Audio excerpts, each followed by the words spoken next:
Yo, what is up, YouTube? It's your boy Legend, and I'm back with another video. New series. What if Naruto went back in time and married Temari? If you guys like the video, make sure you hit that like button, subscribe while you at it. But without further ado, let's just get into this intro so we can start this what if. I won't give up, I'll never stop till I wash up on the sand or my heart finally stops. I will be the best, headed out for change, I just started on my quest. Yeah, the world will know my name, I'm excited, I'm obsessed. No one in my way but myself and a test. Yeah, I will be the best, yeah, I will be the best. Life is just a game, I'll be playing till I rest. I'll be there to claim my own spot among the best. Deep within my mind, I'll put all my fear to rest. Cause I will be the best, yeah, I will be the There they stood, three, on a hill overlooking the Akatsuki fortress. They had reached their limits, fought the fodder the leaders of the dark occult had set upon them, rendered them into oblivion. Breathing was getting harder and harder, broken bones, punctured organs, cut so deep they would never cease to bleed until every drop had fallen. Still, they stood, defiant to the last. The last thought the first man as he laughed bitterly. What the hell are we doing here? Trying to save the world? For what? There's nothing left for us. As he looked down on the dark citadel, he wondered where it all went wrong. He started out so naive, so pure and untainted. Flashback. I'm Naruto's Maki, and I'm going to be the next Hokage. End of flashback. Huh, next Hokage indeed. What's there to lead? A pile of ash and rubble? Tears would have fallen, but they were all spent over the past few months. A wave of sorrow washed over him as he remembered all his friends fighting and dying alongside him, just to stop a group of men from attaining absolute power over the entire world. He remembered her. Flashback. Naruto fidgeted nervously under his gaze. Temari-chan, would you like to get something to eat? My treat. Of course, Naruto, she replied, only smirking. Forward flashback. Temari-chan, can I kiss you? He was fidgeting again, only a bit more this time. No, I'm gonna kiss you. Forward flashback. The first date was nerve-wracking, and the first kiss panic-inducing. Naruto was about to pass out. Temari-chan, lifting her head off his chest, she gazed at him. Yes, Naruto-kun? What? He gulped and licked his lips. Will you marry me? For once, she had no smart remark, no quick-witted reply. Tears filled her eyes, and she only managed a hi before showing her love for him. Forward flashback. He watched her fall. Temari-chan! He was immediately at her side. Naruto-kun? She whispered, reaching up as she ran her fingers over his cheeks, tracing his birthmarks. I'm sorry I didn't listen. I should have. She began gasping. I love you, Naruto-kun. She pulled his lips to hers one last time. Go save the world. Slowly she went limp in his arms. Sobs racked his body, and he reached down and ran his fingers over her eyes, closing them forever. You rest now. I love you too. End of flashback. Looking up to the sky, as the freezing rain fell down upon his body, he smiled. In spite of everything, I'll see you soon, Temari-chan. Very soon now. He looked down at it, narrowed his eyes. They wanted the Kyuubi. They were about to get all 9 tails of him. Closing his eyes, he entered his own mindscape. A low voice resounded in the back of the giant prison. So this is it, kid. Yeah, I'm done, Caillou. Just promise you guys won't let one of those bastards live, replied the blonde. The voice only growled. That won't be an issue, kid. There was a small pause for once, and the voice was sullen. For what it's worth, I'm sorry about all of it. I'm not good at this. I never was. But I wish things had been different. You three have seen more hurt and pain than the whole of mankind. I promise we'll burn this entire country down. Farewell, Uzumaki Naruto. The young man had a smile. Thanks, Caillou. You're pretty decent, demon. When you're terrorizing the populace, the demon in his mind only chuckled darkly. Looking over at his companions, he smirked. Well, I guess this is it. Then it might as well be with you two, eh, Gaara? The red-haired boy smiled slightly. Right, Naruto. Looking down at the fortress, his expression darkened again. Thinking back over the times he's had his life, he only frowned harder. Flashback. I could only love myself, cried Gaara, as the kanji for love engraved itself into his head. Forward flashback. They both lay on the ground, spent, broken, and exhausted. The blonde spoke first. It's hell, isn't it? The loneliness. We have to be hard, cold, and ruthless. But in the end, even as shinobi, we can't defeat loneliness. His eyes misted over. But I found people that saved me from that hell. And if you try to hurt them, I'll kill you. Precious people. Is that what makes him strong? Forward flashback. We are allies of Konoha, the Suna shinobi. He replied to the man with white hair as he stood between him and Rock Lee. Forward flashback. Will you always protect Sunagakure? I will. Will you give your life for it if the situation deems it? Without hesitation. People of Sunagakure, I give you the new Kazekage, Subaku no Gaara. Forward flashback. Hyuga Hinata, will you do me the honor of becoming one of my precious people? The young girl blushed and dropped a tea tray. Her father and cousin only looked on in bewilderment. Kazekage-sama, did you just propose? The Kazekage turned his head down and replied, yes. Forward flashback. Since Sunagakure had been obliterated, the citizens moved to Konoha until one night the leaf was also attacked en masse. I'm sorry, Kazekage-sama. She died protecting the hospital. She wouldn't leave. The structure collapsed. We still haven't found her. Then the Gaara that died that day, he was defeated by Uzumaki Naruto, was revived. He wanted blood. He would have it. End of flashback. The world isn't fair, he thought silently as he passed through his mindscape, also reaching a huge prison, swirling sand inside. It never has been, replied a high-pitched voice in his mind. Shikaku, you've been a source of pain and anguish for me, but we've survived each other. I'll be glad to be at peace for once. Well, if it's not like you're much of a talker anyway. However, this once I'll be happy for you to be able to rest. Sleep well, Subaku no Gaara. Leave no one alive, he replied. Won't happen. The last young man looked on. His name was Zaiku, also known as Sin. It was the only name he dared use. It was what he was, his existence through and through, a sin against his fellow man, against nature, against God. Flashback. Ka-san? Do I have a To-san? She leaned down and smiled. Hi, he's a great shinobi. He didn't know it at the time, but he would learn. She lied. She was R-worded and impregnated with him.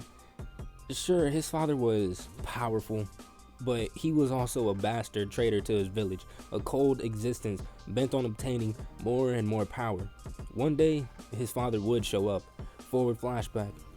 Wow, you're really my To-san? Asked the young man, his blue eyes twinkling. Hi.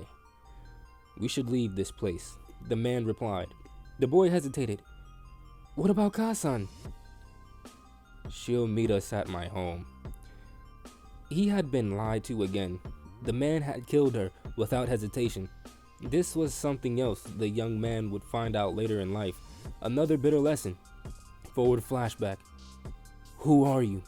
questioned a man of 17 years of age as he came upon two travelers, a girl with bubblegum pink hair and a man with golden yellow locks. Uzumaki Naruto and Haruno Sakura, pleased to meet you. Your name? Replied the young man. Zaiku, replied the man as his snow white hair blew in the wind. Forward flashback. Naruto tells me you assisted them in some trouble they ran into in Snow Country. Thank you. However, I'm wondering why you returned with them. Won't your village declare you missing then? No, Hokage-sama. I have no village. Well, that won't do, will it? You shall be an honored guest here, and if you chose a shinobi of the leaf, replied the Garen. The young man bowed. Arigato. It was the first time someone had showed him true kindness without some ulterior motive. It was nice. Forward flashback. He turned his ice blue eyes on the woman in his arms. Ashiteryu, my Heim. She leaned up and kissed him gently. Ashiteryu, Zaiku-kun. Forward flashback. A cold voice laughed at his recent accomplishment. It seems that you didn't love her enough to save her. The temperature in the room dropped rapidly as the young man turned his eyes on the murderer of his love. I'll kill you, Tosun. End of flashback. I'll meet you on the other side then, he said to his two companions as he looked at the frozen prison in his mind. This housed a no-tailed demon, but something nearly as strong. It was his burden, forced upon him. He still remembered his body going cold, the feeling of his blood freezing in his veins as the entity was sealed in his small body. Are you ready, Shiva-san? I am. She smiled softly at her vessel. Be at peace, young one. I will, Shiva-san. I will be with her again, he replied. That you will, my little one. All three reached up to the tags that sealed their entities away from the world. Naruto went to his thoughts one last time. Temari-chan, Sakura, Neji, Tenten, Lee, Kiba, Shino, Tsunade Odo-chan, Eroseni, Kakashi-sensei, Aruka-sensei, Shikamaru, Ino, Choji, Hinata. We'll be there soon. Simultaneously, all three of them ripped the tags, destroying the seals. The resulting explosion of power leveled the Akatsuki fortress in a heartbeat. Ah, we're free! Cried Shikaku. Glancing over his shoulder, he saw the Kyuubi and Shiva looking down at the three fallen vessels. He sighed. We aren't free, are we? Shiva looked up at him as tears of ice fell from her eyes as she stroked her vessel's blood-stained hair. They haven't died yet, Shikaku. The unsealing didn't kill them. Then, do we? Questioned Shikaku as he looked down at his red-headed vessel. He would never let it be known, but he was fond of the young man once he was sealed properly. He didn't know if he could kill him, honestly. No, replied Kyuubi. They were demons, not monsters. We're sending them somewhere. When they arrive, we shall be resealed. No one should suffer as they have. Where are we sending them, Kyuubi-sama? Asked Shiva. Back. Focusing all his chakra, the wind started to swirl around the six gathered. Shikaku and Shiva added their chakra as well. In a blinding flash of white, all six were gone. Only the ruins of the Akatsuki organizations remained on the landscape. End of prologue. Chapter 1. Shifted reality with Naruto. A blinding white was seeping through his eyelids of the blonde. Kami-sama, I know people talk about a light at the end of the tunnel, but isn't this a bit much? You're not dead, kid. Kyuubi? What the hell's going on? He cried. Jumping up, he looked around. He saw his tattered bed, couch, and half-working refrigerator. How is this possible? I watched Konoha burn. The unsealing didn't kill you, so we sent all three of you to a different place. So, we're not dead? He questioned, standing up. He bounced on the balls of his feet. If he was dead, it was really weird. Kyuubi only sighed. No. You're quite alive, as is Gaara and Zaiku. Shiva noticed it first, that you were still alive. I mean, I made a decision to give you a new start. Unfortunately, that meant becoming resealed. You are very much in Konoha. Naruto fell back down on his bed, trying to grasp at the situation. So, we were sent back in time. Then he chuckled slightly. I bet Shikaku was ecstatic about the resealing. No. On both counts, replied Fox. Even with the combined powers of Shiva, Shikaku, and myself, we can't shift the fabrics of time. Also, to attempt to do so would potentially rip that fabric, sending that particular universe to a catalytic end. So, what's going on? And for the sake of argument, let's pretend I'm not several million year old demon, replied Naruto sarcastically. Kyuubi grunted. Shiva's better at this. I'll give my best explanation though. Circling his cage, he finally curled up. There are multiple planes of existence, or in a simpler term, there are multiple Konohas. Different situations have played out in different ways on each plane. So when we discovered that you three were still alive, we decided to take you to another plane, one that wasn't ravaged by war. This one is nearly identical to yours when you were 13 years old. We shoved your consciousness into the three of your existing in this plane. Okay, I kinda get it, but why would you do that? I mean, you three were free. Now you're going to die with me. Kid, Shikaku and I were ripped from our home, along with the other tailed demons, and brought to this world. We are hypersensitive to human emotion. So when we landed here, we went insane by the overwhelming maliciousness of the men that called us. When we die here, we get to go home. It's the same with Shiva. Now, we're about to get to the hard part, kid. Before the Kyuubi continued, Naruto's eyes went wide. That means everyone's alive! Temari-chan, he shouted. Kid, stop. That's the hard part, cried Kyuubi. She doesn't even know you here, much less love you. You have to start all over. The other thing is that you need to meet with Gaara and Zaiku and decide what about this world you'll change before you start off about crushing Akatsuki before they get started. Remember, you're only 13. Your body can't handle what it could at 23. Naruto wanted to scream. He wanted to tear something apart. Then what was the point, Kyuubi? I didn't say that she wouldn't love you. Just that she doesn't right now.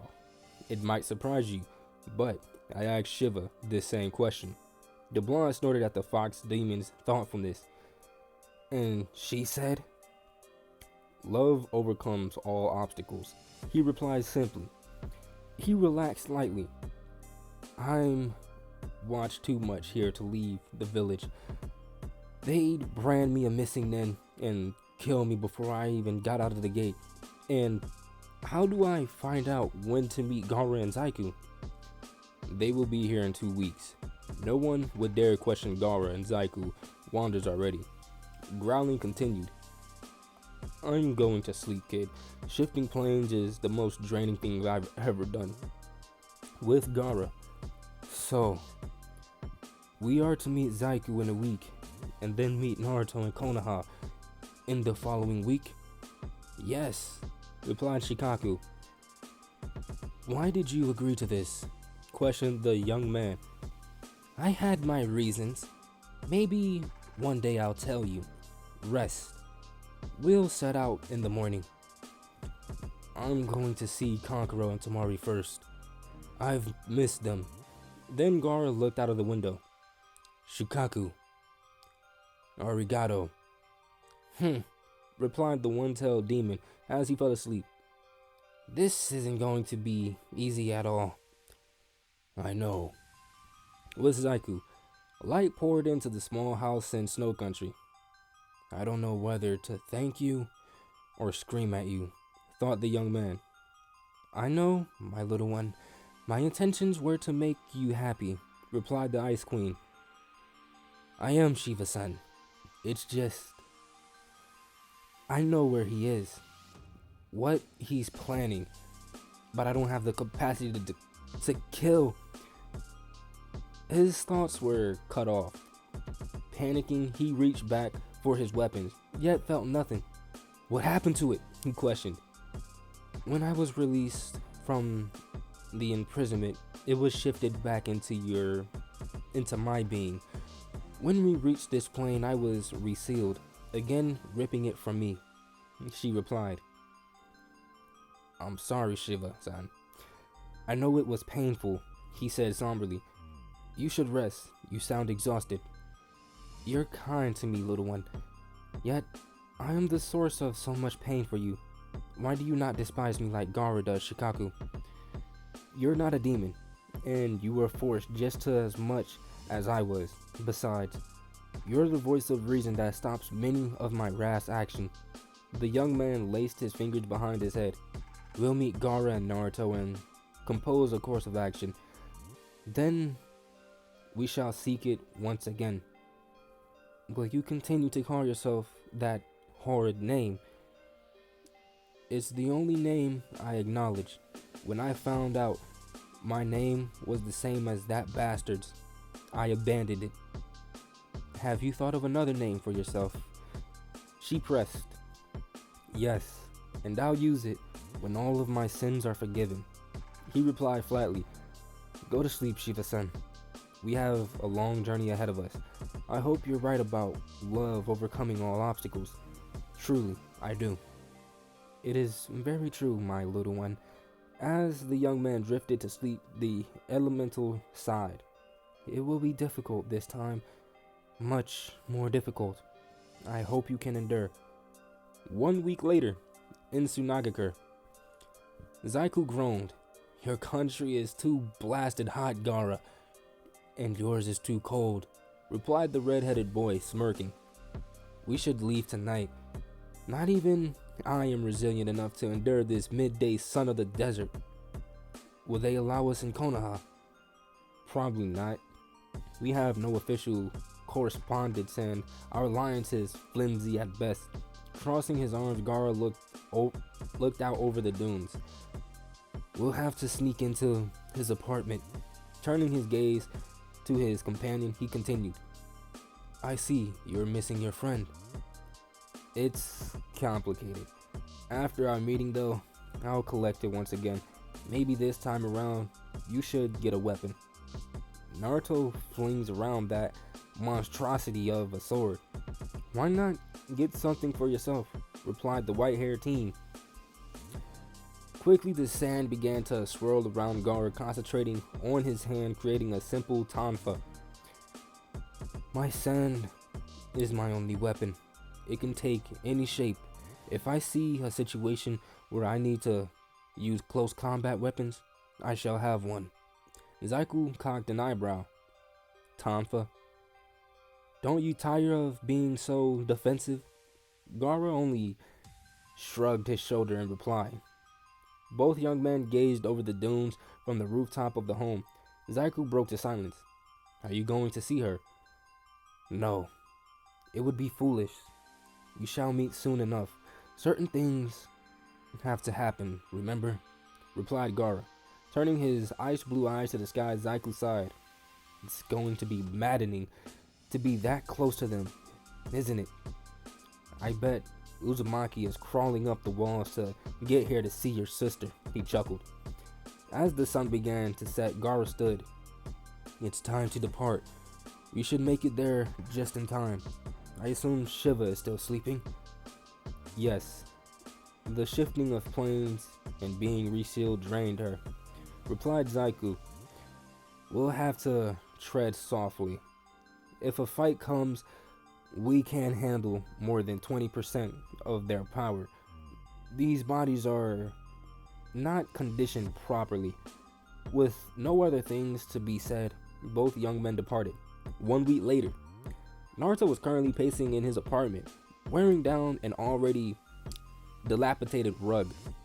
Finally, he heard a light knocking on his door. Opening it, it revealed Gaara and Zaiku. Good to see you two in better condition than the last time we met. What's with the mask and hoods? Zaiku rolled his eyes. Naruto, it is only common sense. If anyone comes looking for Gaara, he is not recognized immediately. Naruto only glared. Still, as poignant as ever, Zaiku. Gaara interrupted. We have more important matters to discuss. Firstly, we'll note our observations and formulate a plan from there. Still, sitting on the couch, he crossed his arms and closed his eyes. In Tsunagakure, everything is relatively the same. People still expect me to go on a killing spree, and I've had to kill 2 assassins. The white-haired teen leaned against the wall, mimicking Gaara's pose, and closed his eyes and crossed his arms. Well, mine was dramatically different. Other than missing my weapon, I was in the hut, unoccupied, so I assume it was mine. At this age, I was still in my father's care. Apparently, I've already escaped. Yet I've encountered no search parties. That means he's given up on me and is coddling his new apprentice. Opening his eyes, he scanned the room. Then he set them on Naruto. Where's that elephant cleaver you call a sword, Naruto? The young man in question scratched the back of his head. That's just it. Overall, Konoha is the same, but we apparently never got assigned the mission to Wave Country. However, I checked several papers. That great bridge was still built. After a little research, it turns out Tazuna and the village hired Zabuza and Hako to assassinate Gato. Then Naruto frowned and grunted. This is irritating and Kyuubi's still asleep, so I still don't grasp it all. So, he still has your weapon. You can't just get another one made? Questioned Zaiku. Then he grinned. You could just kill him.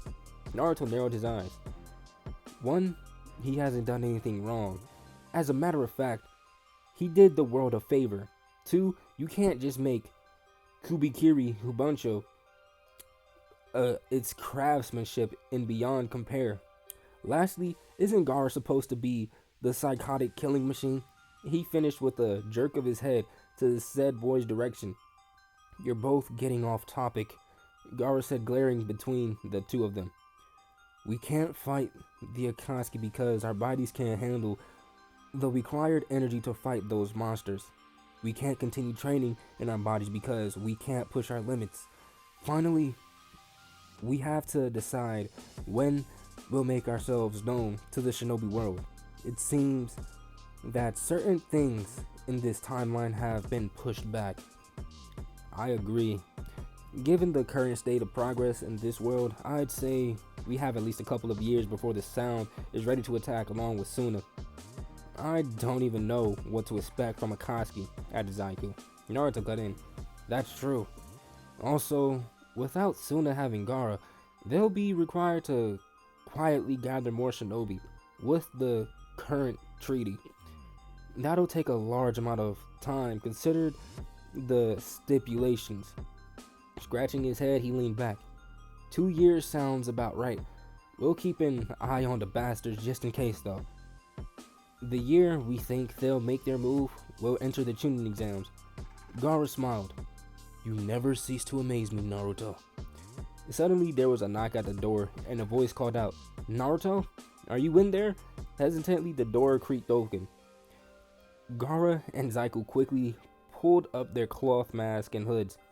Seeing the two unknown shinobi, Kakashi was on guard. I didn't know you had company. You didn't come to the field for training, so we came to you. Everyone relax, said the blonde. No one's here to hurt anyone. They are my friends, Kakashi sensei. Suddenly Gaara and Naruto went wide-eyed. and looked at each other, panicked. Did you say we? Kakashi stepped aside to reveal Sakura, and you, growled Senzaiku, as his eyes began to glow and fixate on Sasuke. Instantly, the temperature in the room began plummeting. The pipes in the kitchen and the bathroom began to groan and protest, while windows frosted over. Shiva, feeling her chakra being forcefully pulled out, woke with a start instantly, and she saw the situation unfolding. Little one, stop. That is not the same person you know. Hearing the reason in his entity's words, Zaiku took several calming breaths. The temperature began to come back to normal. Looking over at his friend, he sighed. Sorry. Then he peered at Sasuke. You remind me of someone. You did that? Questioned the pink-haired girl. Zaiku didn't trust his voice at all when he gazed at her, so he merely nodded. Flashback. Zaiku was tearing down the hallways. Sakura, where are you? Kicking open another door, he saw her, her pink hair matted down by blood and her eyes fixated in a trance. He knew she was dead. He failed. Sakura! He cried. In the flashback, snapping out of his reverie, he turned his pleading eyes to Naruto and Gaara. They interrupted the message immediately. He was suffocating. We should get something to eat, Naruto, Gaara offered. Naruto immediately picked up on it. Sure, we'll go to Ichiraku. I'll meet you guys on the street. I need to talk to Kakashi Sensei. Quietly, the two made their exit. Naruto turned his eyes to his teammates. Please don't ask me anything because I have nothing to tell. Kakashi merely closed his one visible eye. I know that the blue-eyed one is a snow shinobi, although I've never seen one be able to control the climate outside their body like that. The other, I don't know. I won't be at training today, Kakashi Sensei. They've traveled a long way. I'll make it up tomorrow. If there's a tomorrow, he added mentally. The Jonin merely shrugged and started to exit the apartment. Actually, I was coming to tell you we had no mission today, so feel free to take the day to yourselves. Sighing, Naruto looked at the faces of the two bewildered members of Team 7. See you later, Sakura-chan. He didn't even bother with the word to Sasuke, only a hard look. As he opened the door, he was stopped by Sakura. Why did he look at me like he was dying? She questioned. He decided to bend the truth. You remind him of someone he lost. She was everything to him, outside the apartment complex. This is going to be hell, thought Zaiku. It will get better, little one. That I promised, replied Shiba. After walking a bit, he realized that Gaara wasn't next to him. Looking back, he saw him gazing intently at something or someone. Oh no. Following his gaze, his suspicions were confirmed. It was Hinata. Quickly, he ran to his friend's side. Get a grip, Gaara. There'll be time for everything. Gaara turned a hard gaze on Zaiku. Don't you think I know that? He spat. I can't help but look at her. She's so innocent there. No war, no death. Just a girl looking at flowers. He sighed and tore his eyes away. We should continue to the ramen stand. I still don't understand how you two can eat that crap all day. Not receiving a response, he looked over at his still somber companion. You handled it better than I did. I think sending an avalanche of sand in the streets would make her swoon, he replied, smirking. Besides, at this point in time, she still thinks she's in love with me, interjected Naruto. He only received a death glare from the redhead. So, have we figured out a course of action? He questioned as they each took a seat, looking up at the old man as he smiled. 3 pork ramen, Oji-san. We should meet with the Hokage. Tell him you're leaving. Then you're going to retrieve my weapon. You need to figure out what you're going to do about your Uzumakis. We can't tap our full potential by any stretch yet. You'll need that thing to cover your ass for now, replied Zaiku. Taking a large slurp of noodles, Naruto gulped them down. What if he says I can't leave? Gaara looked down at his food. Then tell him you'll resign as a shinobi. I don't think a leave of absence is too much to ask for. Hokage's office. You what? Exclaimed the third. I'm requesting a leave of absence, Oji-san. Naruto sighed. He's not buying it. Exaggerate the truth, kid. Exaggerate the truth? That's it. You're a genius, Caillou. Turning his head down, he faked a sniffle. The stares. The harsh words. They're getting too much for me. Gaara and Zaiku, meanwhile, were fighting back snorts. Sighing, the third resigned himself. How long? 2 years at the most, but I will be back, replied Naruto. Then Sarutobi stood. Uzumaki Naruto, you are on a temporary leave until 2 years' time. Then he smiled. Good luck, Naruto-kun. To which he only received a foxy grin. Naruto's apartment. We'll go our separate ways and meet in 3 months at the docks in Snow Country, stated Zaiku. Gaara, you should go with Naruto. You can help him more than you can help me. I take it we're going to meet this Zabuza character? Questioned Gaara. Naruto frowned. Yeah, but getting the Executioner's Blade is not going to be easy. If I challenge him, he'll just make sure it's a fight to the death. Getting it is your problem. I have my own journey, replied Zaiku. He then nodded to his two friends. See you in 3 months. Standing, he exited. We should get moving, said Naruto. Gaara only nodded and stood. But guys, I'm going to end it off right there. If you guys enjoyed the video, make sure you hit that like button, subscribe while you're at it. But without further ado, I'm out and I will see you guys in the next one.